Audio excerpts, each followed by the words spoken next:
చూశారు ఫలితాలు.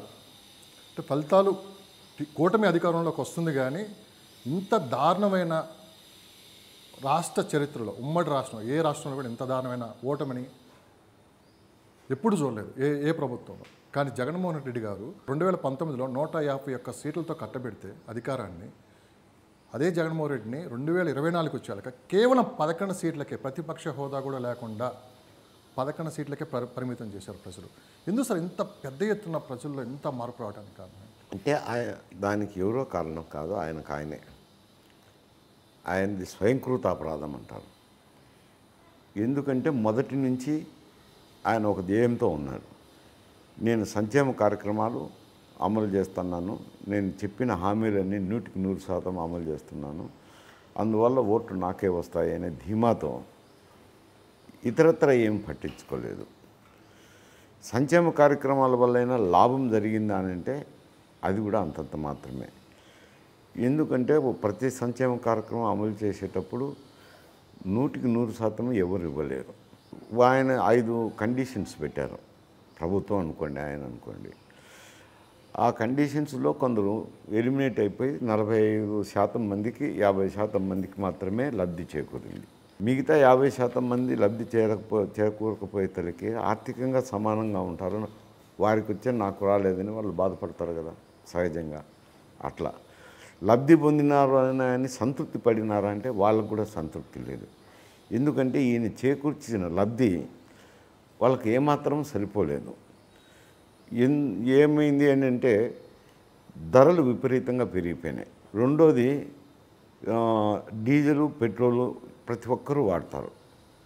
దానివల్ల నిత్యావసర వస్తువుల ధరలు పెరిగిపోతాయి, కుటుంబ ఆదాయం కూడా తగ్గిపోతుంది. ఎందుకంటే 2 వీలర్స్ 3 వీలర్స్ కారులో ఒక వాహనాలు ఉంటాయి, అట్లా నష్టం.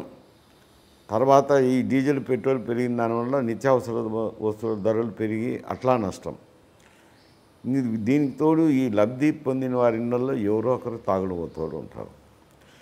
వాళ్ళకు దేశంలో ఎక్కడా రాని రేట్లు ఉన్నాయి.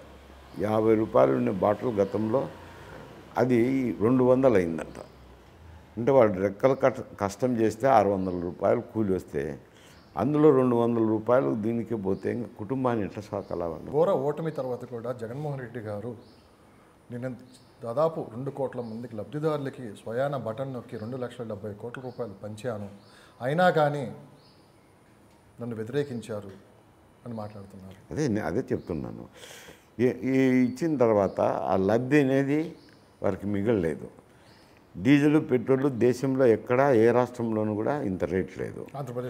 ఆంధ్రప్రదేశ్లో మద్యము అంతే. మద్యం అయితే కనుక డిస్టిలరీస్ వాళ్ళవే, తర్వాత దానికి కొనే బ్రివరేజ్ కార్పొరేషను వాళ్ళదే, గవర్నమెంట్దే. అమ్మే షాపు కూడా గవర్నమెంట్దే. ఏ పేమెంట్స్ అంతా క్యాష్ పేమెంట్స్. అంటే ఇంకా అర్థం చేసుకోండి, క్యాష్ పేమెంట్ అంటేనే అర్థమైపోయింది కదా. అంటే దొంగ బిల్లులు వేసేదానికి అవకాశం, అంటే మనీ స్పైఫన్ అవుట్ అయిపోయింది అనేది అర్థమవుతుంది. వీటన్నిటి వల్ల ఏమవుతుంది, ఈయన ఇచ్చిన లబ్ధి వాళ్ళకు ఏ మూలకు సరిపోకుండా పోయింది. వారి కష్టం కూడా మిగలకుండా అదంతా వీటికే సరిపోయింది. ఈ సరిపోవడం తోడు ఈ కార్యక్రమాలు ఫెయిల్యూర్ అయినాయి. లబ్ధి చేకూరినా వాళ్ళు ఏమంటున్నారంటే ఈ చేత్తో ఇచ్చా, ఈ చేత్తో తీసుకున్నా మాకు వచ్చిన లాభం ఏమిటి అనేది. రెండోది ఆయన డబ్బు మాకు ఇస్తున్నారా అనేది. ఇది ప్రజలు ట్యాక్స్ కడితే వచ్చిన డబ్బు, ఆ డబ్బుల నుంచే డబ్బు ఇచ్చినారు. మా డబ్బు మాకే ఇచ్చినారు కానీ మాకు కొత్తగా ఇచ్చినారా? ఆ డబ్బు కూడా ఇటు ఇచ్చినాడు, మళ్ళీ ఈ చేత్తో తీసుకున్నారు అనేది వాళ్ళలో అభిప్రాయం ఏర్పడిపోయింది. ఇంతకుముందు ఇంత ట్యాక్సులు తీసేది కాదు, ఏదో ప్రభుత్వ ధనం అంటే ఏదో ప్రభుత్వం ఉంది డబ్బు మనం తిన్నామనుకుంటారు. ఇప్పుడు ట్యాక్సులు కడతాన్నామని జిఎస్టీ వచ్చినాక ప్రతి ఒక్కరికి అర్థమైపోయింది. అది కూడా ట్యాక్స్ ఏమి, ధనవంతుడైనా, మధ్యతరగతి కుటుంబీకుడైనా, పేదవాడైనా ఒకటే రకంగా కడతారు. ధనవంతుడు ఒక ఇన్కమ్ ట్యాక్స్ మాత్రం కట్టగలుగుతాడు, మిగతాటన్నీ అందరూ సమానంగా కడతారు. ఇంకా కాకపోతే పేదవాడే ఎక్కువ కడతారు. చాలా ఉదాహరణ ఒక కాఫీనే తీసుకోండి, మీరు తాగితే ఒక అరకప్పు తాగుతారు, సంతోషపడతారు, బాగుంది. కానీ పేదవాడి దగ్గరికి పోయేసరికి ఇంత గ్లాసు తాగుతాడు. అంటే ఎవరు ఎక్కువ ట్యాక్స్ పే చేసినారు? కానీ అదే ఇప్పటికీ జగన్మోహన్ రెడ్డి గారు ఓడిపోయిన తర్వాత కూడా నేను ఇన్ని ఫలాలు మీకు ఇచ్చాను, నాకు ఎందుకు ఓటేయలేదని చెప్పి ఆయన ఇప్పటికీ అదే మాట మీద ఉన్నారు. ఎందుకు అంటున్నారు? అదే చెప్తున్నాను కదా, ఆయనకు ఎకానమీ గురించి తెలియకపోవటమే ఇందుకు కారణం. ఇది డబ్బు నేను ఇచ్చింది నా సొంత డబ్బు ఇస్తే దాతృత్వంతో ఇచ్చినట్టు, తీసుకున్నవాడు ఇచ్చిన దాత మీద కొంచెం కాస్త కూస్తో ప్రేమాభిమానాలు కలిగి ఉంటారు. ఇప్పుడు నేను ఇచ్చిన డబ్బు నాకు ఇచ్చినావు, మళ్ళీ ఆ డబ్బును కూడా ఇట్లా ఈ చేత్తో తీసుకుంటావు అనేది వాళ్ళు.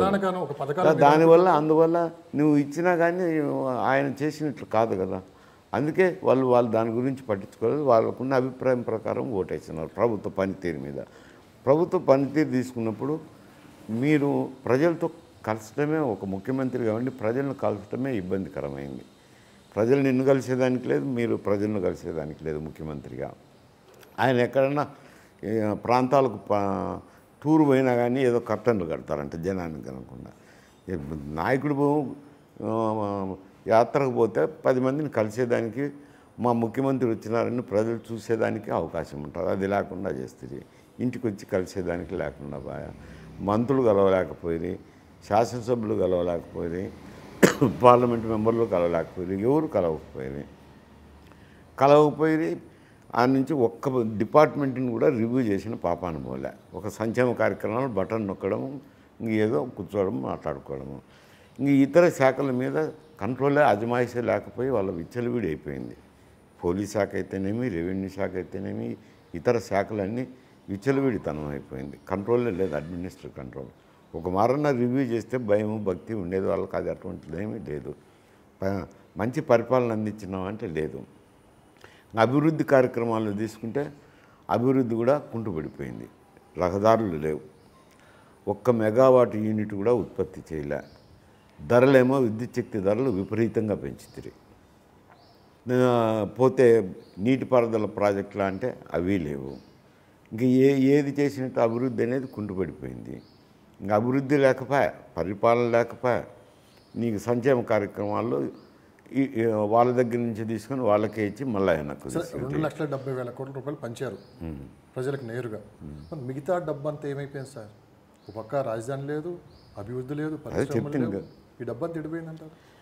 ఇది ఖర్చు విచ్చలవిడిగా ఖర్చు పెట్టినారు. ఏమిటి ఖర్చు? నీకు వస్తున్న ఆదాయం చూసుకొని నువ్వు దేనికి ఖర్చు పెట్టుకోవాలంటే నీ కుటుంబం నడుస్తుంది.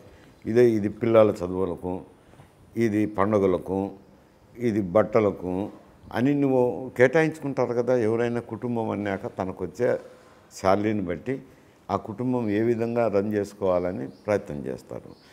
అలాగే ప్రభుత్వం కూడా వాళ్ళకు వచ్చిన ఆదాయాన్ని బట్టి సంక్షేమ కార్యక్రమాలైనా, అభివృద్ధి కార్యక్రమాలైనా, ఇవన్నీ పరిపాలన కానీ వీటన్నిటి ఖర్చు పెడితే అప్పుడు సుపరిపాలన వస్తుంది. అటు లేకుండా కేవలం ఇటు ఇవ్వడము, అటు తీసుకోవడము, ఇటు తిరగడంలోనే అదంతా పోయింది, వృధా అయిపోయింది. వృధా అయిపోవడంతో ఏమైందంటే ప్రజల్లో ఈర్ష్య, ద్వేషం, కోపము అన్నీ వచ్చి అసంతృప్తితో ఈ విధంగా తీర్పిచ్చినారు. అంత కోపంగా తీర్పిచ్చింది ఇప్పుడే కనపడుతుంది. అందుకే అంత వ్యతిరేకమైన తీర్పు వచ్చింది.